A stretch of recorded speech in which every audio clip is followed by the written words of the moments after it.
What's up, squad? It's your Squid. This video is the last, part 5 in a 5-part series, the last video on the Dale Earnhardt The Day documentary. I have been through a roller coaster of emotions. I was not prepared at all, even though so many people told me that it was going to be a tearjerker.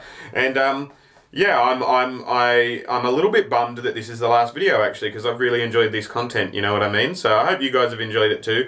These guys are my patrons. Please consider joining them and being a patron of mine as well. The link is in the description below. But yeah, I'm gonna get on with it and watch this last part now. I hope you guys have enjoyed. Let me know what you think in the comments section once this video's done. Smash the like button, share it with your mates, do all of that sort of stuff. But yeah, let's do this.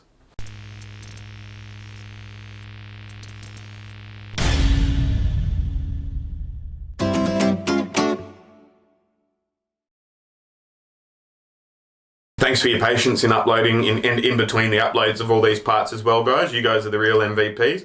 I've learned a lot about this guy and about racing in general and about the family attitudes of races and the inner camaraderie of it all as well, you know what I mean? Like, this has been a really awesome documentary to react to, and I'm gonna, like, it's opened my mind up to look into other documentaries about other different sports and break them up like this and react to them as well. So thank you to everyone that suggested I watch this. This has been really cool and really awesome. But we're gonna finish it off here. This is part 5, as I said, so let's stop blabbing and get into it, I guess.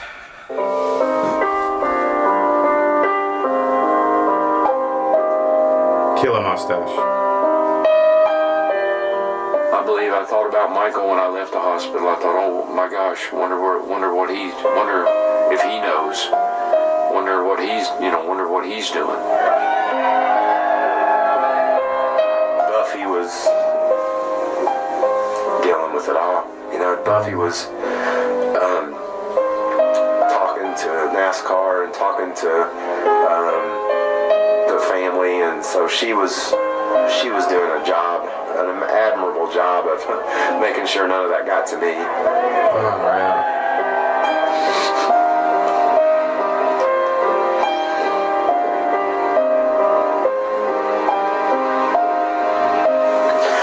Then we got in the van together, and it was the first time I'd been alone with her, and she said, Dale's dead. Ah.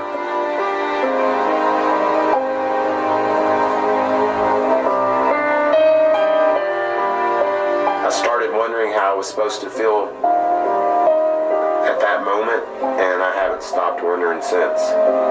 Oh, wow. A lot of NASCAR officials who I knew what the deal was. I asked them when people were starting to leave and stuff, and I said, hey, is it official?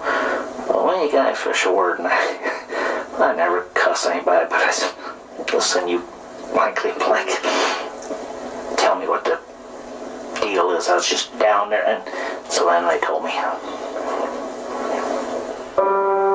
Even before the announcement, I believe that it started to filter through that it was a possibility. At that point, I remember Mike Hilton coming into the media center and standing up there at that podium and saying those words that are now etched in our brains forever. This is undoubtedly one of the toughest announcements that I've ever personally had to make. But after the accident in turn 4 at the end of the Daytona 500, we've lost Dale Earnhardt. Those words were impossible. Imagine getting up in a group of people and say that, like, fuck. Crew guys and people that have been in the sport forever hugging and sobbing. It was the most surreal scene because people were basically walking around in a daze. Yeah, like in shock. It couldn't happen to him. You know, it had to be close to 2 hours after the race when we finally made it to the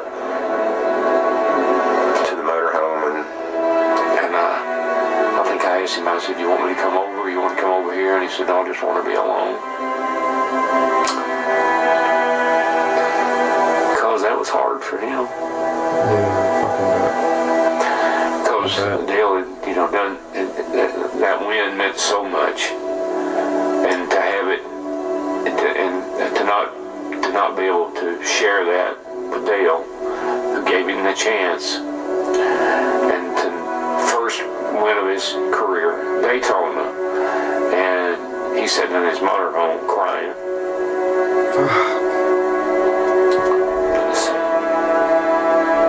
What can you say? Like, what do you fucking do? Michael said, this is supposed to be the greatest day of my life, and it's my worst. And all I could say through being choked up, and all I said is, Dale knew you won that race. That's all you can say. So, all night Sunday night, I never slept, trying to figure out how this could happen, why it happened, what was next.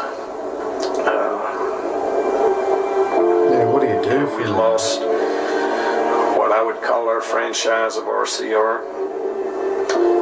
I lost a very, very close friend that hurt worse than anything. Yeah, absolutely. And lost my hunting buddy. This evening, the death of NASCAR legend and giant Dale Earnhardt. At 49, he has died as a result of injury sustained in a crash on the last lap of the Daytona 500 at the Daytona International Speedway.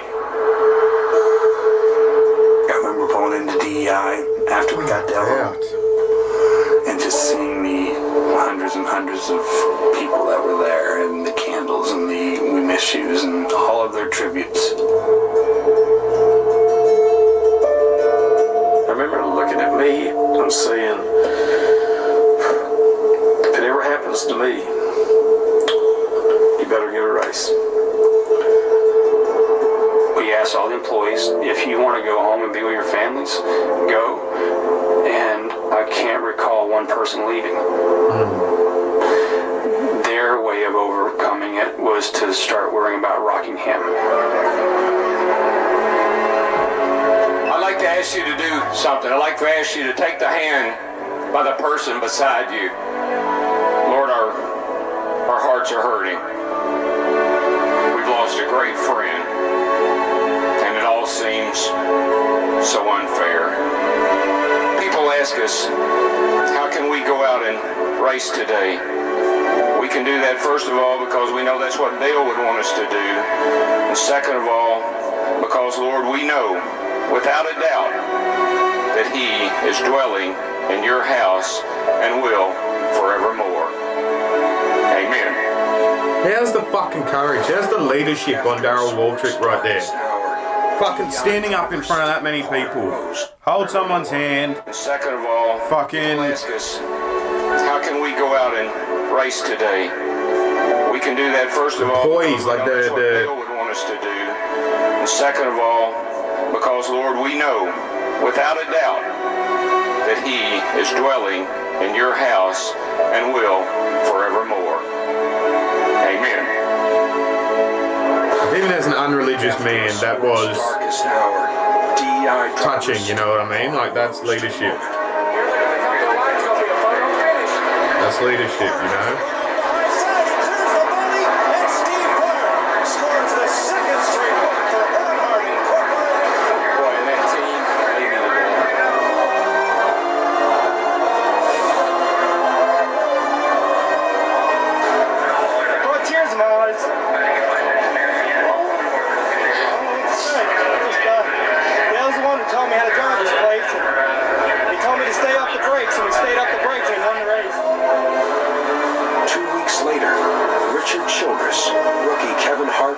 Dale's crew and a renumbered 3-car delivered their eulogy. Ward's going to make the big move on the inside when they get down here to turn 3. Here he comes. He's going to drive it to the bottom. Harvick's leaving a lot of bottom. Just like a year ago, he's going to get him though. He's going to get him. Harvick got loose in Harvick. Harvick by inches. Harvick by inches. Harvick by inches.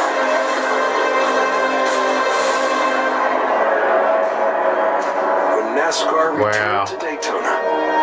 A son carried a message to his father. And perhaps a father carried his son. Here they come, turn 4. Final lap. He won. Walter in second, but it's going to be Dale Earnhardt Jr. using lessons learned from his father to go from 6th to 1st and Fucking A, son. Good work, lad. I just was so happy I could push him home.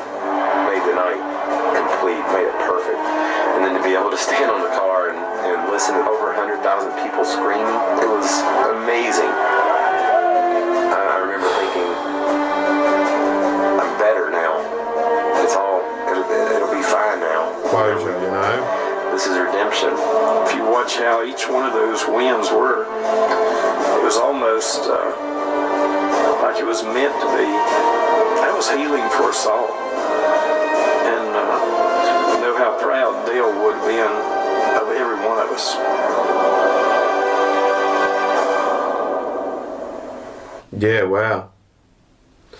Wow, guys, that was something, eh? Like, that was eye-opening and emotionally overwhelming, and like, I just have so much more respect for the sport in general now as well, you know what I mean? And I get it why people say he was the GOAT, you know, the greatest of all time, and that there won't be any other driver like him, you know what I mean? Like, he had an infectious smile, he was a nice bloke as well as a fucking fantastic driver, you know what I mean? Like, I believe the hype. Wow, that's the